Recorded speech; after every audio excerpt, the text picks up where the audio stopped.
fundadores de Razón Pública, para su equipo editorial y para mí personalmente, la muerte inopinada y traicionera de Fernando Garavito Pardo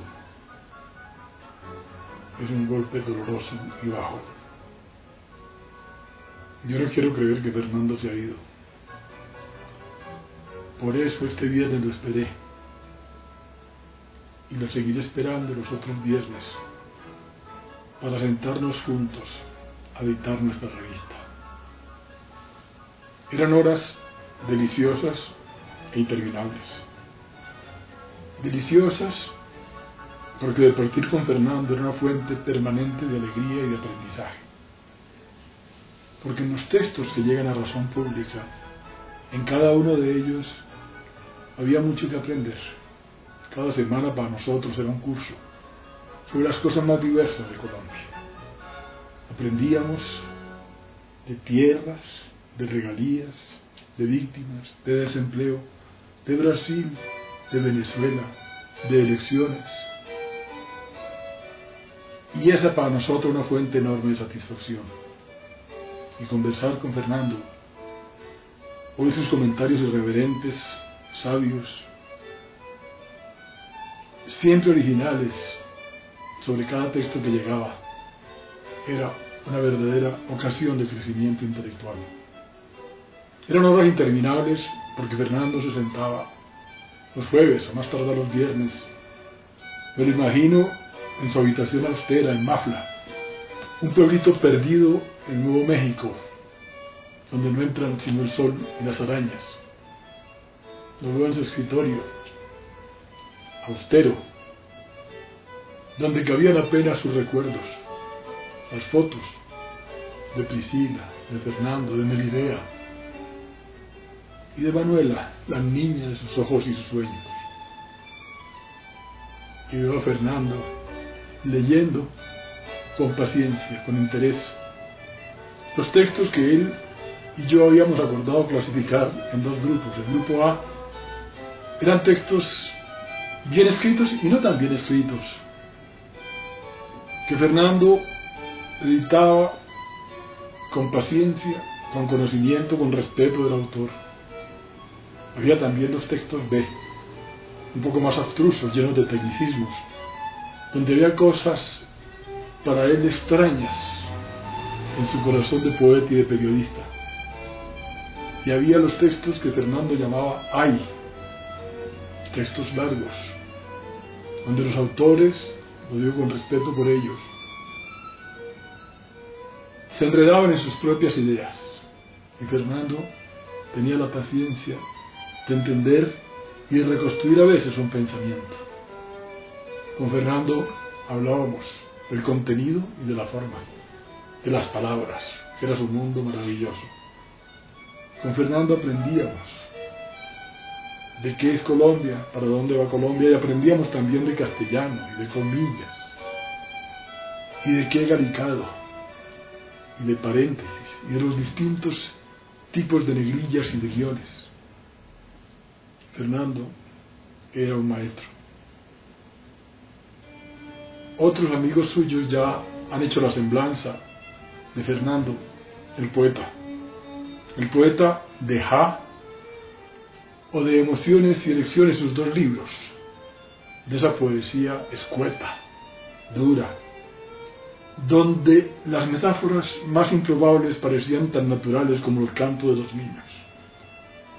Han hablado también de Fernando, el periodista valiente, que investigaba y denunciaba la corrupción, que atacó a los señores y a los señorones del poder y del dinero en Colombia, al soñador político, a Fernando,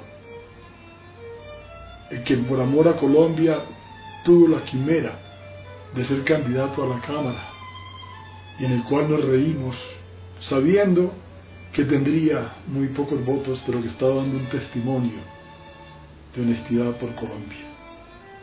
Otros, digo, han hablado mejor que yo sobre Fernando, el poeta, el periodista, el político, pero nadie puede hablar mejor que nosotros de Fernando, el amigo, Y el maestro. Maestro fue de jóvenes en Estados Unidos a quienes les enseñó desde el lenguaje privado, que allá es el castellano, y a los niños de las escuelas del Nuevo México, donde Fernando también tuvo la dicha y el privilegio de enseñar.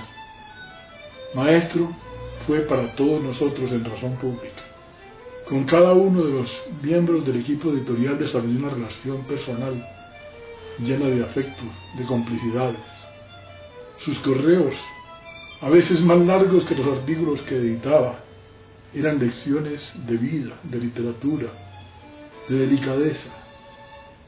Esa mezcla de ironía y de lenguaje cachaco, de cortesía y de verticalidad, de intransigencia y de profunda solidaridad humana, hicieron de Fernando a una persona y un amigo único.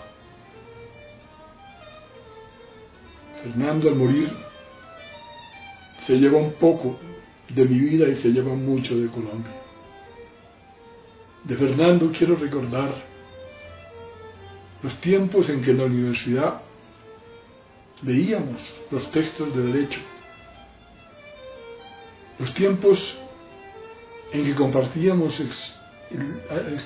los estudios, las horas de estudio para los exámenes preparatorios, la época también en que la administración de Jaime Castro tratábamos de pulir los textos tan difíciles del lenguaje oficial. La solidaridad de Fernando, el dolor cuando lo encontré en Miami, recién exilado de Colombia, donde había tenido que huir con $50 en bolsillo. Fernando, las chanzas, los apuntes, las poesías, las lecciones. Y Fernando, mi compañero de estudios de Derecho. Desde entonces Fernando estaba en un mundo equivocado. No tenía por qué haber sido abogado. El suyo era un corazón de poeta. Su vida estaba dedicada al lenguaje. Y toda la vida de Fernando fue un intento por transar con el mundo, por negociar con una realidad dura y distinta de su propia vocación profunda de poeta y de escritor, en realidades de periodista o de abogado o de político que no eran los suyos. Por eso en Razón Pública tenemos la inmensa alegría de que en los últimos meses de su vida Fernando encontró dos cosas que eran suyas. Lo habían llamado para esta beca de literatura que no se solicita. Fernando no era capaz de pedir nada, ni de lagartear ni de entregar nada.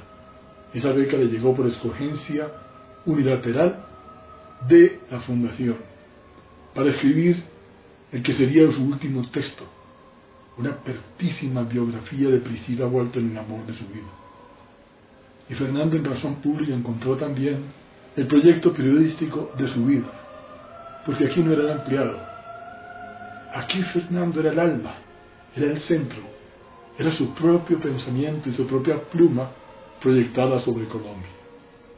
Por eso, para nosotros es una alegría el haber tenido a Fernando y el seguir teniendo a Fernando. Fernando, amigo maestro, sic tibi terra levis, que la tierra que caerá sobre tu tumba, esa tierra que tú tanto amaste, sea leve y que guarde siempre la sonrisa juguetona y la alegría traviesa que iluminó tu mundo. Descansa, amigo, maestro.